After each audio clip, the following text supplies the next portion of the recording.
नमस्कार, आप भारत लाइव देख रहे हैं। जैसा कि आप सभी जानते हैं कि पिछले 2-3 दिनों से लगातार बिहार में कई कार्यक्रम चर्चा का विषय बने हुए हैं और सबसे बड़ी चर्चा का विषय बाबू वीर कुंवर सिंह जो आजादी के पुरोधा थे और भोजपुरी भाषा भाषी क्षेत्र के सिरमौर हैं, उनकी जयंती मनाई गई।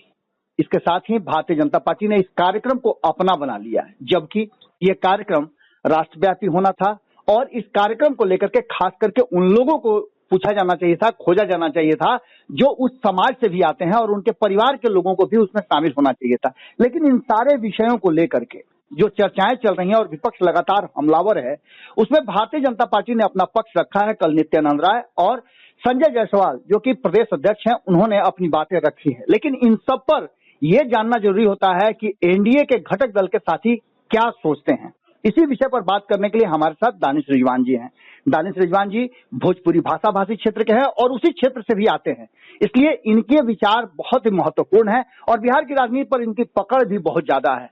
तो सबसे पहले तो आपका बहुत बहुत स्वागत करेंगे और जानना चाहेंगे दानिश जी कि आखिर इस अमृत महोत्सव को मनाया गया और बाबू वीर कुंवर सिंह जो कि भोजपुर की धरती से और इस देश को आजादी सबसे बड़े पुरोधाओं में से एक गिने जाते हैं, उनमें आप लोगों शामिल क्यों नहीं हुए?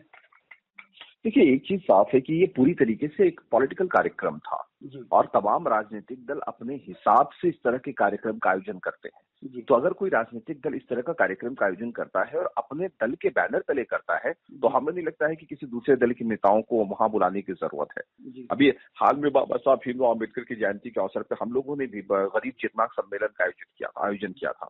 तो उस आयोजन में कहीं से हमने अपने सहयोगी दलों के नेताओं को नहीं बुलाया।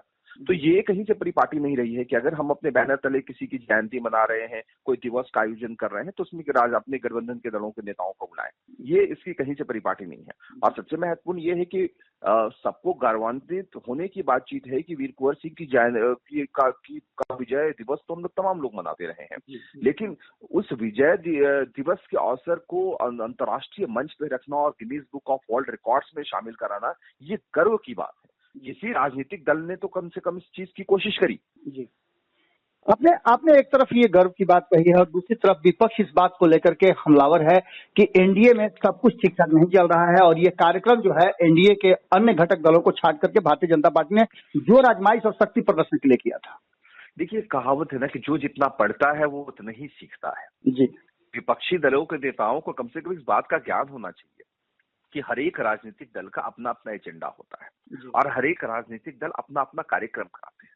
अब इनके पार्टी का अगर कोई कार्यक्रम होता है तो कांग्रेस के नेताओं को तो ये नहीं निमंत्रित कर देते हैं कि हाँ भाई राष्ट्रीय जनता दल का सम्मेलन है, आप चले आइए। अगर राष्ट्रीय जनता दल का कोई किसी राजनेता की वो जयंती मना रहे हैं या श्रद्धांजलि सभा का आयोजन किया है, तो ऐसा तो नहीं है कि लेफ्ट पार्टी के एमएलए को भी बुला लेते हैं कि हाँ भाई राजद फलाह व्यक्ति की जयंती मना रही है तो आप भी उसमें शामिल हो जाइए। ऐसा होता नहीं है।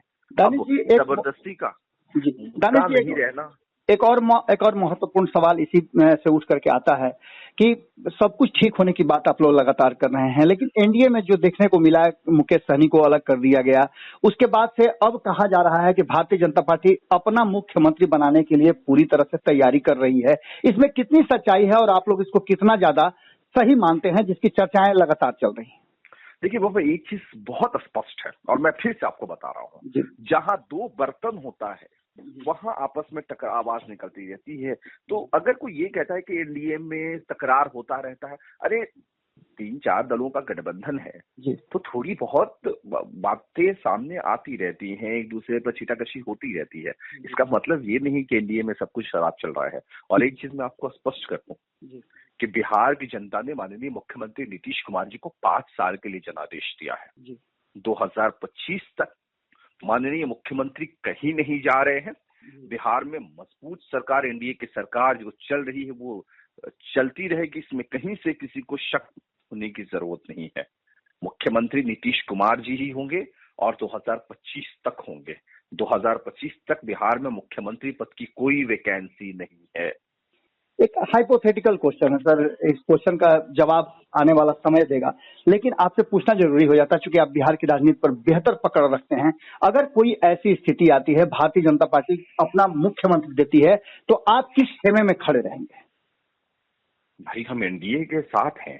अगर एनडीए के शीर्ष नेतृत्व ने अगर तय कर लिया कि मतलब भारतीय जनता पार्टी का ही नहीं, कोई XYZ चीफ मिनिस्टर होगा, तो जब हम एनडीए के साथ है तो एनडीए के नेतृत्व के साथ बैठ के तय करेंगे ना। जी। ऐसा थोड़े है कि हम एनडीए नेतृत्व से अलग हो जाएंगे। जी, चलिए, हम एनडीए के साथ है, एनडीए में ही रहेंगे। बहुत बहुत धन्यवाद। अगर ये वीडियो पसंद आई और वह बिहार के राजनीति और बिहारियत से सरोकार रखेनी तो सब्सक्राइब बटन दबा के चैनल के सब्सक्राइब कर ली। ओजे एगो घंटी बा, ओकरा बटन दबा देला से कुल सटीक और मारक खबर रुआ मुफ्त में मिल जाई। अगर रुआ पत्रकारिता के हमनी के नया प्रयोग में सहयोग कर चाहतानी तो ज्वाइन बटन दबा दी। पेटीएम नंबर नोट कर ली 9386816700। धन्यवाद।